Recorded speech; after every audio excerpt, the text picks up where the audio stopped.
It's deceptive. It's a trick. You're always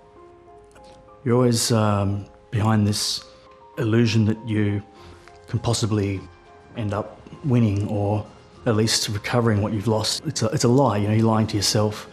Yeah, it's soul destroying. 42-year-old Blake Barnard has an addiction to gambling. The most I lost over a period, I think I played $60,000 in a week once. Yeah. Probably more, because that was just on one of the sites. It was probably more like 80 actually. He's blown hundreds of thousands of dollars through online casinos, including $150,000 that belonged to his sick mother. I had some deep moments of depression and thoughts of self-harm, hopelessness.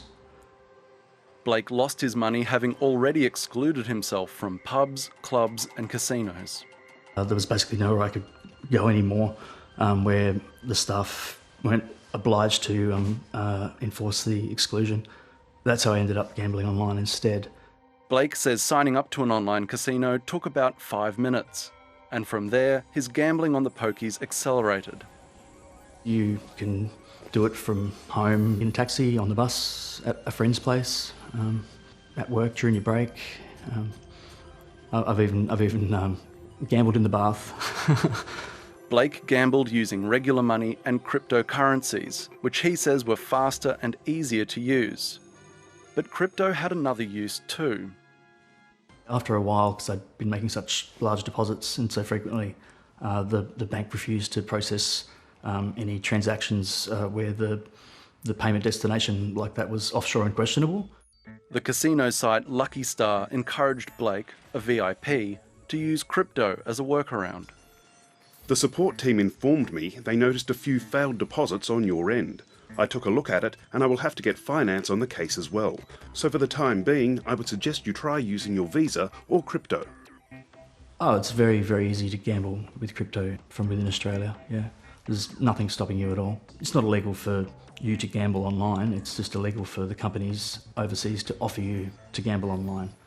It's against the law in Australia to provide gambling services without an Australian licence.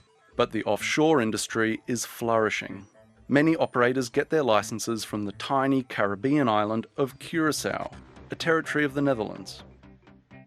People go to Curacao to seek a gambling license because there is no regulation, no law enforcement, and no taxation at all. So you basically have a carte blanche. Dutch journalist Nadi Kram runs an online news site in Curacao, which has investigated gaming operators.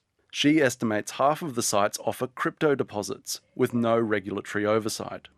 I've heard terrible stories, but people do commit suicide, getting addicted and financial cripplement for the rest of your life, and that sometimes even destroys families, marriages.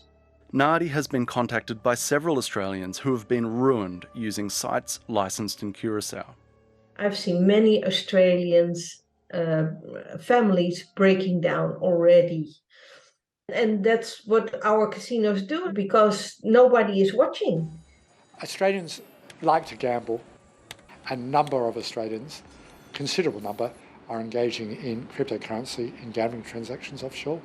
Lawyer and gambling specialist Jamie Nettleton says Curacao is known as an online gambling capital. There's a perception from Curacao that's of 3 Cs. Curacao, casinos, cryptocurrency.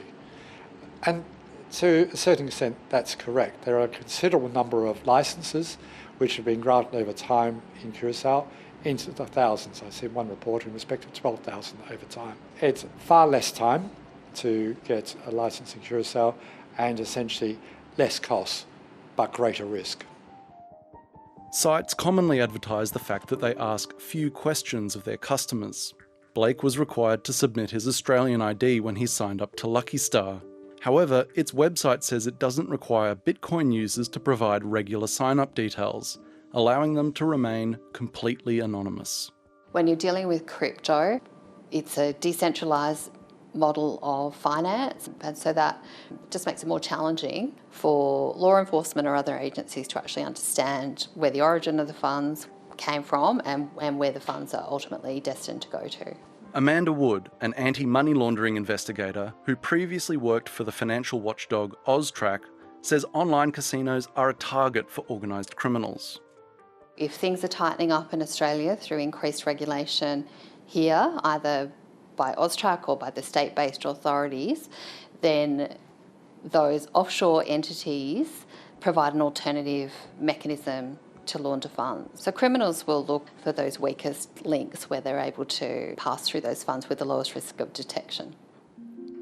The Australian Communications and Media Authority says 652 betting sites have been blocked since 2019 for operating illegally. This includes Lucky Star. But with minor tweaks, virtual casinos can easily get around the blocks. ACMA is well aware of this, but it moves so fast, and I'm aware of gambling operators who have thousands of URLs which they can use and move their operation from one to another, to another, to another. The ACMA declined 730's interview request. In a statement, it said, "We take a proactive approach, including monitoring and swiftly taking action against services that attempt to circumvent blocking. Many of the illegal services we investigate are based overseas, which can present enforcement challenges. That said, the ACMA regularly issues formal warnings to offshore providers." Lucky Star, whose operator has changed since Blake lost his money, did not respond to our questions. At the moment, we've got a prohibitionist regime in place in respect of cryptocurrency. There is demand for that coming from the consumer. It's not being met by the regulated alternative, which is giving rise to harm, losses on the part of Australians. Blake is now considering legal action against 2 online casinos, which he says failed to recognise his problem gambling. It's disgusting the way they operate. Responsible gambling is a joke, really, in the online gambling industry. It's non-existent. He says he'll use any compensation he might receive to pay back his mother. What would that mean to you? Would clear my conscience, if nothing else. I mean, how do you reconcile with yourself losing $300,000, you know? It's insane.